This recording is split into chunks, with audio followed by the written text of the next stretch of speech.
नमस्ते दोस्तों, मनमोहक हिंदी कहानियाँ चैनल में आप सभी का स्वागत है। आज की हमारी कहानी है दर्द का रिश्ता। आपको हमारी कहानी पसंद आती है तो वीडियो को लाइक, शेयर एंड चैनल को सब्सक्राइब जरूर कीजिएगा। सर्दियों के दिन छोटे होते हैं। जल्दी जल्दी काम करते हुए भी दफ्तर के लिए लेट होने का डर बना ही रहता है। पार्किंग में कार खड़ी करके मैं दफ्तर की ओर बढ़ ही रहा था कि इतने में तेजी से चलते हुए वह आई और भाई साहब कहते हुए उसने मुझे आवाज़ लगाई। उसकी गोद में 2-2.5 साल की एक बच्ची भी थी। एक पल को तो मैं शक पका गया कि कौन है यह। यहाँ तो दूर दराज के रिश्ते की भी मेरी कोई बहन नहीं रहती। मैं अपने दिमाग पर जोर डालने लगा। मुझे उलझन में देखकर वह बोली, क्या आप मुझे पहचान नहीं पा रहे हैं? मैं पार्वती हूँ, आपकी बहन पारो। मैं तो आपको देखते ही पहचान गई थी। मैंने खुशी के मारे उस औरत की पीठ थपथपाते हुए कहा, अरे तू है चुड़ैल। मैं बचपन में उसे लाड़ से इसी नाम से पुकारता था। सो बोला, भला पहचानूंगा कैसे? कहाँ तू बित्ती भर की थी, फ्रॉक पहनती थी और अब तो तू एक बेटी की माँ बन गई है। मेरी बातों से उसकी आंखें भर आईं। मुझे दफ्तर के लिए देर हो रही थी। इसके बावजूद मैंने उसे घर ले चलना ही ठीक समझा। वह कार में मेरी साथ वाली सीट पर आ बैठी।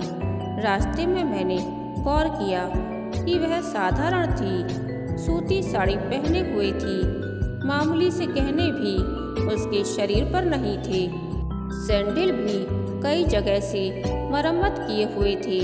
बातचीत का सिलसिला जारी रखने के लिए मैं सबका हालचाल पूछता रहा, मगर उसके पति और ससुराल के बारे में कुछ न पूछ सका। पार्वती को मैं बचपन से जानता था। वह मेरे पिताजी के एक खास दोस्त की सबसे छोटी बेटी थी। दोनों परिवारों में बहुत मेल जोल था। हम सब भाई बहन उसके पिताजी को चाचा जी कहते थे और वे सब मेरे पिताजी को ताऊ जी। अम्मा व चाची में खूब बनती थी। दोनों घरों के मर्द जब दफ्तर चले जाते तब अम्मा व चाची अपनी सिलाई बुनाई लेकर बैठ जाती और घंटों बतियाती रहती। हम बच्चों के लिए कोई बंधन नहीं था। हम सब बेरोक टोक एक दूसरे के घरों में दमा चौकड़ी मचाते हुए खाते पीते रहते। पिताजी ने हाई ब्लड प्रेशर की वजह से मांस खाना व शराब पीना बिल्कुल छोड़ दिया था। वैसे भी वे इन चीज़ों के ज़्यादा शौकीन नहीं थे, लेकिन चाचा जी खाने पीने के बेहद शौकीन थे। अक्सर उनकी फरमाइश पर हमारे यहाँ दावत हुआ करती। इस पर अम्मा कभी कभी पिताजी पर झल्ला भी जाती थी कि जब खुद नहीं खाते तो दूसरों के लिए क्यों इतना झंझट कराते हो। तब पिताजी उन्हें समझा देते, क्या करें, बेचारे पंडित हैं ना। अपने घर में तो दाल गलती नहीं, हमारे यहाँ ही खा लेते हैं। तुम्हें भी तो वे अपनी सगी भाभी की तरह ही मानते हैं। मेरे पिताजी एक्साइज इंस्पेक्टर थे और चाचा जी एजुकेशन इंस्पेक्टर। चाचा जी मजाक में पिताजी से कहते, यार कैसे कायस्थ हो तुम। अगर मैं तुम्हारी जगह होता तो पानी की जगह शराब ही पीता। तब पिताजी हंसते हुए जवाब देते, लेकिन गंजे को खुदा नाखून देता ही कहाँ है। इसी तरह दिन हंसी खुशी से बीत रहे थे कि अचानक ना जाने क्या हुआ कि चाचा जी नौकरी से सस्पेंड हो गए। कई महीनों तक जांच होती रही। उन पर बेईमानी करने का आरोप लगा था। एक दिन वे बर्खास्त कर दिए गए। बेचारी चाची पर तो जैसे मुसीबतों का पहाड़ ही टूट पड़ा। 2 बड़ी लड़कियों की तो शादी हो चुकी थी, पर 3 बच्चे अभी भी छोटे थे। देवेंद्र 8वीं, महेंद्र 5वीं व पारो चौथी जमात में पढ़ रही थी। चाचा जी ने जो कुछ कमाया था वह जी खोलकर मौज मस्ती में खर्च कर दिया था। आड़े समय के लिए चाचा जी ने कुछ भी नहीं जोड़ा था। चाचा जी को बहुत मुश्किल से नगर निगम में एक छोटी सी नौकरी मिली। जैसे तैसे पेट भरने का जुगाड़ तो हुआ, लेकिन दिन मुश्किल से बीत रहे थे।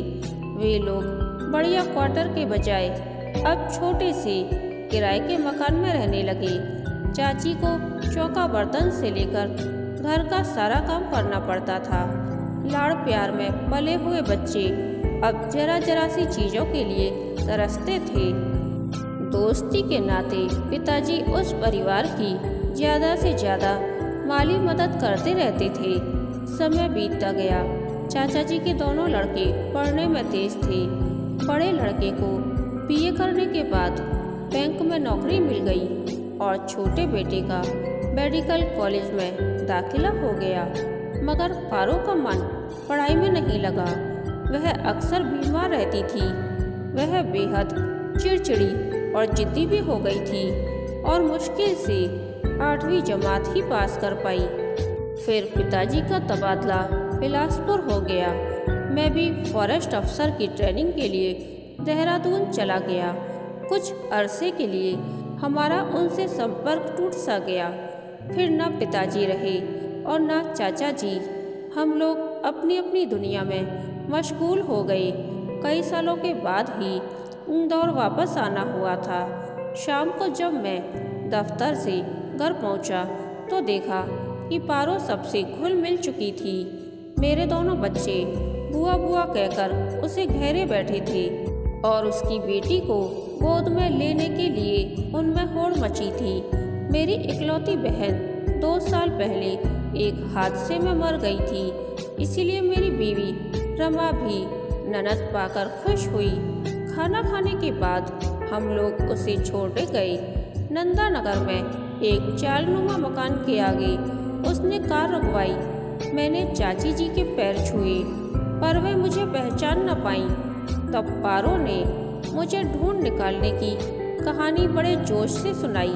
चाची जी मुझे छाती से लगाकर खुश हो गई और उन्हें गले से बोली, अच्छा हुआ बेटा जो तुम मिल गए। मुझे तो रात दिन पारो की फिक्र खाई जाती है। दामाद नालायक निकला, वरना इसकी यह हालत क्यों होती। जब तक सहन करते बना यह वही रही, फिर यहाँ चली आई। दोनों भाइयों को तो यह फूटी आँख नहीं सुहाती।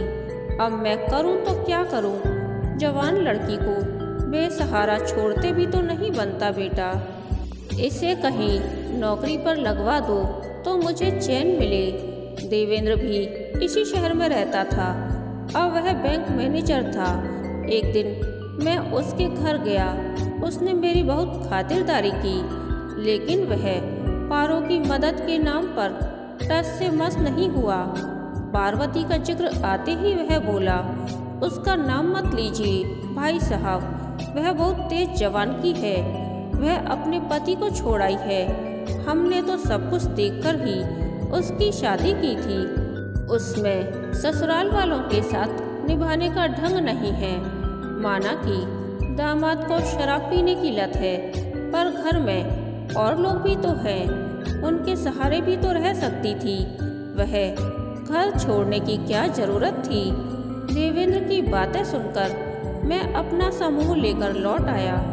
मैं बड़ी मुश्किल से पारो को एक गांव में ग्राम सेविका की नौकरी दिला सका था। चाची जी कुछ दिन उसके पास रहकर वापस आ गईं और अपने बेटों के साथ रहने लगीं। मेरा जगह जगह तबादला होता रहा और तकरीबन 15 साल बाद ही अपने शहर वापस आना हुआ। एक दिन रास्ते में पारो के छोटे भाई महेंद्र ने मुझे पहचान लिया। वह जोर देकर मुझे अपने घर ले गया। उसने शहर में क्लिनिक खोल लिया था और उसकी प्रैक्टिस भी अच्छी चल रही थी। पारो का जिक्र आने पर उसने बताया कि उसकी तो काफ़ी पहले मौत हो गई। यह सुनते ही मुझे धक्का लगा।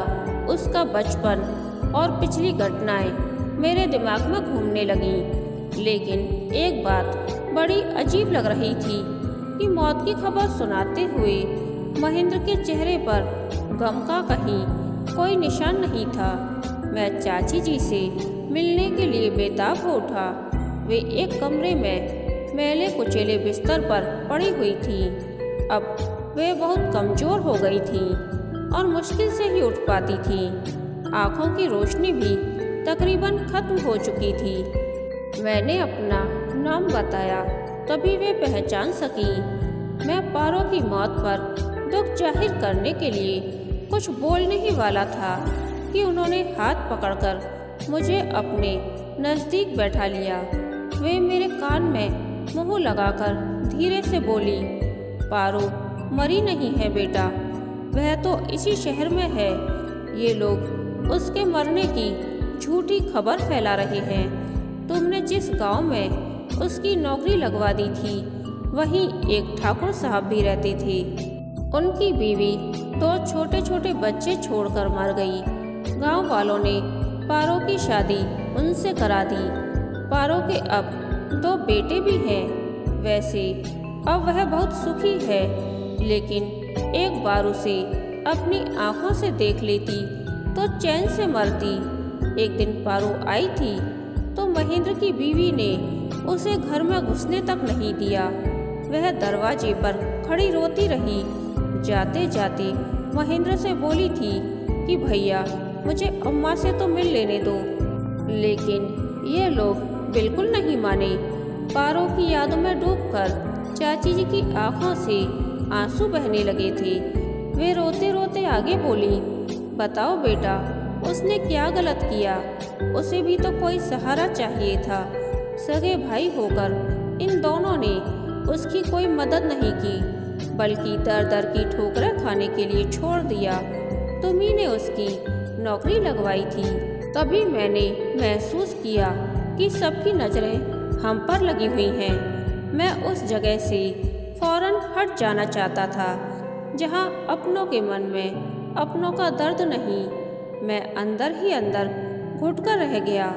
मैंने मन ही मन तय कर लिया था कि पारो को ढूंढ निकालना है और उसे एक भाई जरूर देना है।